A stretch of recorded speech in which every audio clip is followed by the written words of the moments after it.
Secondly, the Economic Partnership Agreement is not an aid agreement. There are people who are asking, what is the value of the EPA?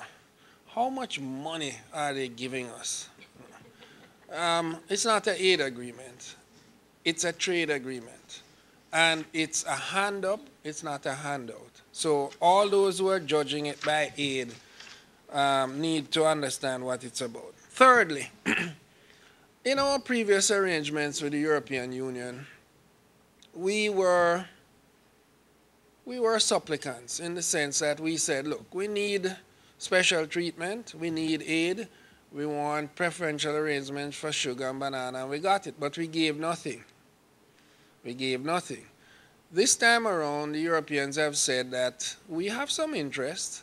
Although you have small markets, we want some reciprocity. But more importantly, the only way that this agreement could be passed through the WTO is if you liberalize at least 85% of the trade between the two parties. So we had to meet that criteria. If we could have gotten preferential trade indefinitely for everything, we would have. But it was not on. It's not possible. It's not allowed by the WTO. And it's not something which could happen. So it's not that we are fundamentalist free traders. No. We face reality and we realize that trade liberalization can be good for us. Now, trade liberalization is not automatically going to give you benefits. It's an opportunity.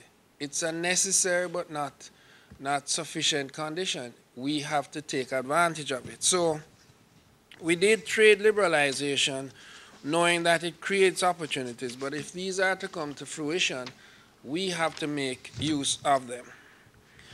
The preferential arrangements are much less in this agreement than in the past, in the Cotonou and the Lomé. And the reason for that is not because we wanted to give it up, not because the Europeans wanted to end it, but these regimes were challenged in the WTO, found to be WTO incompatible, and those both receiving and giving were instructed to find a new system moving towards greater reciprocity. So there's nothing that could have been done in the Economic Partnership Agreement to recapture that. Why? If we do an agreement between CARIFORUM and the EU, you cannot bind all the WTO members. They would simply challenge it in the WTO, win, and it wouldn't be worth the paper it's written on. Finally, we are at a watershed in Caribbean economic policy. We first received preferential trade arrangements over 100 years ago. We have been on this for 100 years. It's been good. It's an excellent development tool. But the way the world is changing, it's going in a direction where we'll have less and less of this. So we are moving unwillingly from a model where we had preferential trade arrangements to one which is moving towards reciprocity. Nothing wrong with this because I'm convinced that we can compete. I almost said, yes, we can. But that slogan has already been used. Now, what are the changed external circumstances? Rapid globalization. What that means is you can run, but you can't hide. The person who's making sandals from old motor car tires is competing with Nike sports sandals. Why? Because the consumer knows both products. Both products are available. So there's no way to insulate yourself from globalization. And if you have to undertake change, don't be in the first stage of grieving. When you're grieving, there are certain stages people pass through. The first is denial. The second is anger. And the third is acceptance. But we really want to be in a fourth stage, which is proactively moving towards taking advantage of what the global economy has to offer. If you react passively, you're going to be one of the losers. You're going to be marginalized. But if you react positively, proactively, and strategically, this can be the basis for a good economic future. We face an economy in which services are growing rapidly, and indeed in the Caribbean, 60% of our GDP throughout the region is generated by services, most of it by tourism. and we need to diversify that service base. But it's the fastest growing sector in the world, and there's still a lot of unexploited opportunities like higher education, um, and this is interesting. Some of our leading institutions here at university level made a strenuous case for us to exclude all foreign universities from providing services here.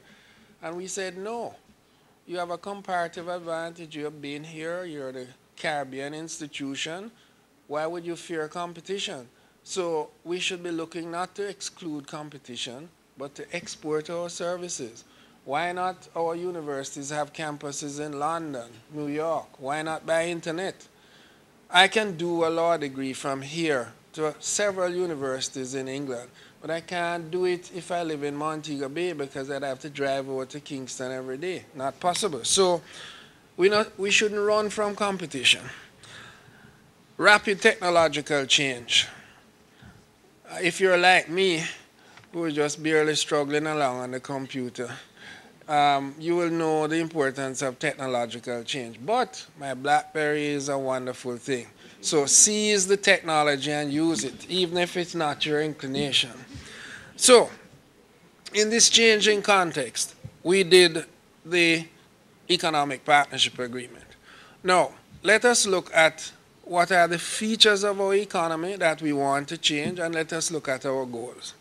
If you look at the features, what you will find is that our growth process is very dependent on exports. Implication, we need more growth in exports. Secondly, our exports are undiversified. An extreme case, Dominica, 90% of exports and GDP bananas. It's changing, but that's the case. But in most countries, 2 or 3 goods or services. We need to diversify. Answer, diversify exports, particularly to developed country markets. We also see in this economy limited institutional capacity at the government level. We notice that our markets are not as competitive as we want. Our firms are small with an inability to realize economies of scale and scope. We are heavily dependent on taxation and trade. Some 60% of government revenue in many countries comes from taxing imports. That has implications because it sends up the costs for consumers and inputs into export sectors. What do we want as goals? We want more growth, and we want to diversify our economy so we can put growth on a sustainable basis.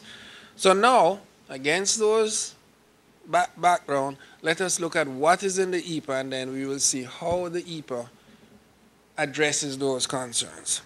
The Economic Partnership Agreement is built on the principle that it recognizes the differences in levels of development between the CARIFORUM and the EU, and therefore the agreement is development oriented. It comes with support in the form of development assistance. Most trade agreements don't. This agreement comes in the form where when you have to adjust and the cost of implementation, you have technical assistance and resources to help you to adjust. And thirdly, it is not a reciprocal trade agreement. We're offering much less than we are getting. Now, specifically the components. The components are the following. 1, export opportunities. I break that into 2 sections, goods and services. Turning to goods. We are getting duty-free, quota-free access to the European market for all goods except sugar and rice, and those are moving in that direction over adjustment periods of about 2 to 3 years. It means that any good that you produce here, you can send into Europe duty-free, quota-free. There are, of course, standards to be met, like phytosanitary standards, etc., and rules of origin, but duty-free, quota-free, this is new for us, and it's something that some of our competitors don't have. So we can export anything to the European market in goods.